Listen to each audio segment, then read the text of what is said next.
Wonderful. So இதோட award முடியுது. மிச்சம் இருக்க 2 பேருக்கு அப்புறம் பார்த்துக்கலாம். அவனுக்கு தான் ஷெஃப் மெயின். இங்கே இருக்கவங்க எல்லாருமே வந்து கண்ணில் தண்ணி வர வைக்கிறவங்க தான். எஸ்பெஷலி டூப் குக்ஸ் கொடுக்கும்போது என்னுடைய சொந்தம் அப்படின்னு சொல்கிறது வந்து என்னுடைய டூப் குக்ஸ். ஒவ்வொரு அங்கமாக நான் ரசித்தவன். உங்கள் பர்ஃபார்மன்ஸாக இருக்கட்டும், உங்கள் குணமாக இருக்கட்டும், சந்தோஷப்பட்டு ஒரு அப்பா ஸ்தானத்தில் நான் வந்து வியந்திருக்கேன். எனக்கு அவங்க உயிர். ஒவ்வொரு அங்கமாக நான் ரசித்தவன். ஒரு சீசனில் இவ்வளோ இம்பேக்ட் கிரியேட் பண்ணி இத்தனை பேர் மனசில் இடம் பிடிச்சி வேலையே செய்யாமல்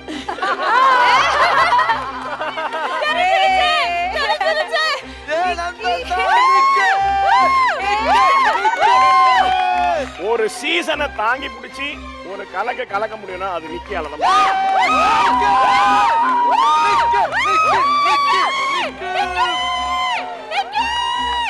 வைரல் நாயகன் ஆஃப் டிசிடிசி.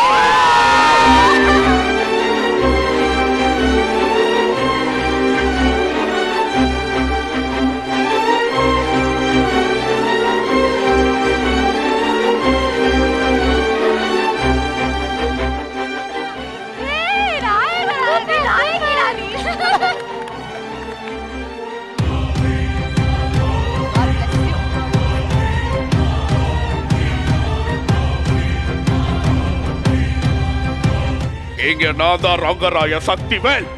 என்ன சொல்லுவப்பு? செத்துதான் போனோம். செத்து போற. டேய் அது சிவாஜிரா, நீ கமல்ரா.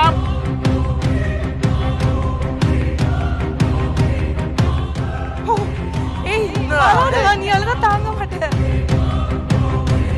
தர்மம் பண்ணுங்க ஐயா. முடியலையா? பாவம் யாராவது அவனுக்கு தர்மம் பண்ணிருங்க. எல்லாருக்கும் 2 நிமிஷம் தான் கேட்டீங்க. என்ன மட்டும் ஏயா 10 நிமிஷம் வச்சு பேசிக்கிட்டே இருக்கீங்க? விக்கியோட எமோஷன்ஸ் என்னால் புரிஞ்சுக்க முடியுது. நிறைய சேனல்ஸில் இன்டர்வியூஸ் அவ்வளோ என்ன இன்டர்வியூ எடுத்திருக்காரு 5 இயர்ஸ் பேக்கு. அங்கேருந்து அவ்வளோ ஜேர்னிஸை, நிறைய அவமானங்கள், நிறைய கிரிட்டிசிசம் நானே பார்த்துருக்கேன். அண்ட் சன் டிவியில் அவ்வளோ ஷோஸ் பண்ணியிருக்கீங்க. டிசிடிசியில் உங்களுக்கு அவ்வளோ பெரிய ஒரு ரெக்கக்னிஷன் உங்களுக்கு கிடைச்சிருக்கு. ஸோ எவ்வளோ ஹாப்பியாக இருக்கீங்க. ஏய் இது டிவியில் வராதுடா. எனக்கு ராகேஷ் பார்த்தோன்னு எனக்கு அழுகு வந்துச்சு. ராகேஷ் என்னோட சீனியர். நானும் ராகேஷும் இதே சேனலில் எவ்வளோ இறங்கி நிறைய ஷோஸ் வந்துட்டு பண்ணியிருக்கோம். ஒவ்வொரு ஷோஸ்லேயும் ஒவ்வொரு இடத்துலையும் அங்கீகாரம்ன்ற ஒரு விஷயம் ரொம்ப ரொம்ப இம்பார்ட்டண்ட்டான ஒரு இடம். இந்த வெற்றி ராகேஷ்க்கும் சேரும்னு நான் சொல்லுவேன். அண்ட் இதுக்காக தான் நாங்கள் எல்லாருமே போராடுறோம் ஷெஃப். இந்நாள் வரைக்கும் ஒரு ஆங்கராக இருந்திருக்கேன் ஷெஃப். ஆனால் நான் அதான் சில ரியாலிட்டி ஷோவில் நம்மளுக்கு ஒரு மொமெண்டம் ஒன்று நடக்கும். லாஸ்ட்டில் ஏதாச்சும் ஒரு மொமெண்டம் ஒன்று கொடுப்பாங்க. ஆனால் வைரல் நாயகன் ஆஃப் டிசிடிசி எனக்கு இதோ இத்தனை பேர், இத்தனை லவ், எனக்கு உண்மையாக நான் அது கலாய்ச்சிட்டு இருந்தேன் ஷெஃப். எல்லாரையும் ஒன்று இவங்க வந்து ஒரு அவார்டு வாங்கும்போதும் சரி, தெய்வம் வாங்கும்போதும் சரி, நானும் அதிர்ச்சியும் கலாய்ச்சிட்டு இருந்தோம். ஆனால் எனக்கு டக்குன்னு தெரில, எனக்கு ஏன் கண்ணிலிருந்து தண்ணி வந்ததுன்னு தெரில.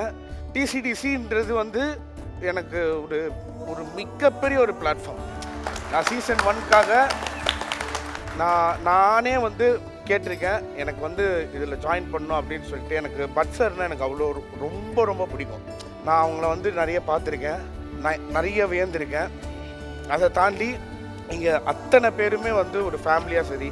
ராம் சார் வந்து குவைத்திலேருந்து எனக்கு ஒரு கிஃப்டெல்லாம் வந்துட்டு வாங்கிட்டு இருந்தேன். டே உங்களுக்காக ஒன்று வாங்கிட்டு வந்திருக்கேன் இந்தடா அப்படின்னு சொல்லிட்டு ஒன்று கொடுத்தாரு. ரொம்ப டிசர்விங் நான் நினைக்கிறேன், ரொம்ப பிளெஸ்டுன்னு நினைக்கிறேன். எங்கள் அம்மா வந்துட்டு சொல்லிகிட்டே இருப்பாங்க, ஒரு இடத்துல உனக்கு ஒரு விஷயம் நடக்கும் அப்படின்னு சொல்லிட்டு.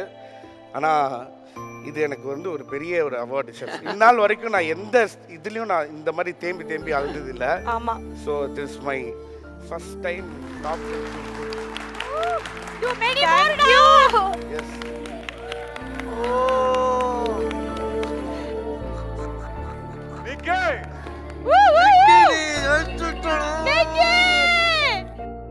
அதான் நீங்கள் எல்லாம் ஒரு ரிஜெக்ஷன் சொல்லுவீங்களே ஷெஃப். நான் வந்து நிறைய ரிஜெக்ஷன் நானும் ஃபேஸ் பண்ணியிருக்கேன். ஆனால் இன்னைக்கு இந்த அவார்டு வந்து நான் எத்தனை அவார்டு வாங்கினாலும் this will be my proud.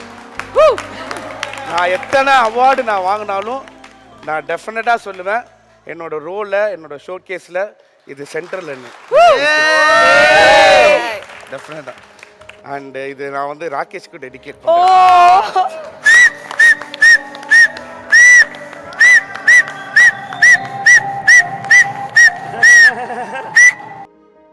Rakesh, உங்களுக்கும் நிக்கிக்கும் இருக்கிற அந்த ஜேர்னி நீங்க வந்து கட்டி பிடிச்சி அழுது பார்க்கும் போதே ஒரு லாங் வே. அவன் வந்து ஒரு கூட பிறக்காத ஒரு பிரதர் தான்.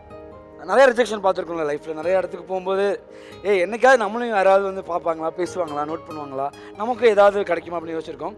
நான் சீசன் 1 வந்து பண்ணிட்டு இருக்கும்போது அவன் எப்பவுமே என்கிட்ட கூப்பிட்டு பேசிட்டே இருப்பான்.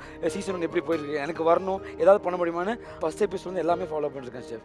அப்படியே பண்ணி அதை வந்து சீசன் 2 வந்து ஒவ்வொரு டைமும் எங்களுக்கு வந்து என்ன, நம்ம ஒவ்வொரு டைமும் ஏதாவது ரிஜெக்ஷன் பண்ணுறோம், ஏதோ ஒன்று ஆகுது. ஆனால் என்னைக்காவது ஒரு நாள் எல்லாருக்கும் பிடிச்ச மாதிரி ஏதோ ஒரு இடத்துல நம்ம ஏதாவது பண்ணுவோம் அப்படின்னு ஆசைப்பட்டோம்.